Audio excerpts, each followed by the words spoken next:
پاکستان کی تاریخ میں وزیر اعظم عمران خان کی قیادت میں 40 سال بعد ایک تاریخی 41 سال بعد OIC کی فارن منسٹر کی تاریخی کانفرنس ہونے جا رہی ہے، جو کہ 3 دن جاری رہے گی۔ اور آج ہم نے سب وزارت داخلہ کے متعلقہ سٹاف نے، پولیس نے،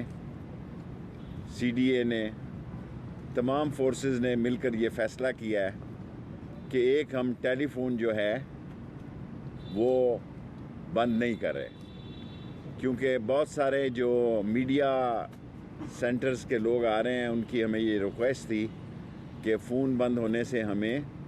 اپنے ملکوں سے رابطہ میں تکلیف ہوگی، اس لیے ہم نے آج فیصلہ کیا ہے کہ یہ فون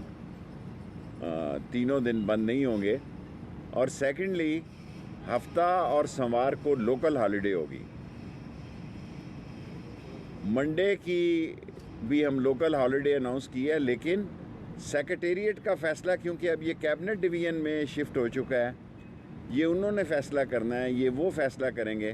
لیکن اسلام آباد انتظامیہ اور وزارت داخلہ سیٹرڈے اور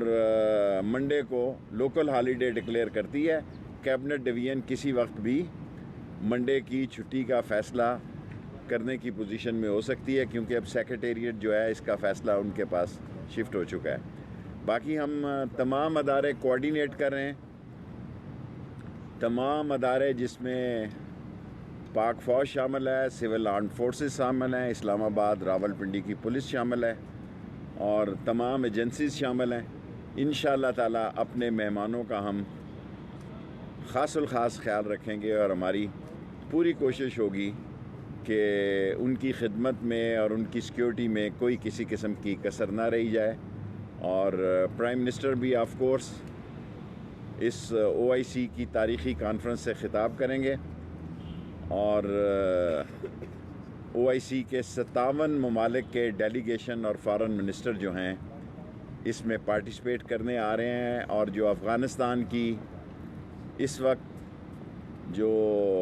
صورتحال ہے، جو انسانی وہاں پر مسائل جنم لے رہے ہیں، اور افغانستان جس امداد اور توجہ کا مستحق ہے، اس میں OIC کی یہ کانفرنس انشاءاللہ تاریخی کردار ادا کرے گی، اور اس کا سہرا بھی موجودہ حکومت کے سر جاتا ہے۔